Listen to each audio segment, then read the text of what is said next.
शादी के बाद हस्बैंड वाइफ का रिश्ता क्या होता है, करना क्या होता है, प्रोसीजर। मेरी पहली बार शादी हुई थी तो पता ही नहीं था। और तो करो।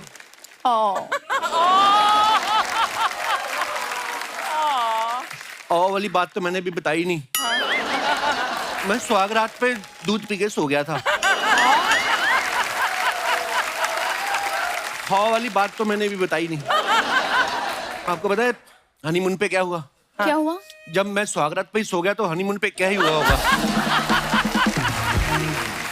पता नहीं मेरी शादीशुदा जिंदगी कब ठीक होगी, मेरे को आइडिया ही नहीं लग रहा है।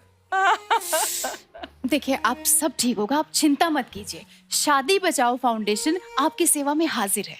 मैं सब सॉर्ट कर दूंगी। पर आप 2 मिनट के लिए ये मान लीजिए कि मैं आपकी वाइफ हूँ। 2 मिनट में फिर क्या होगा?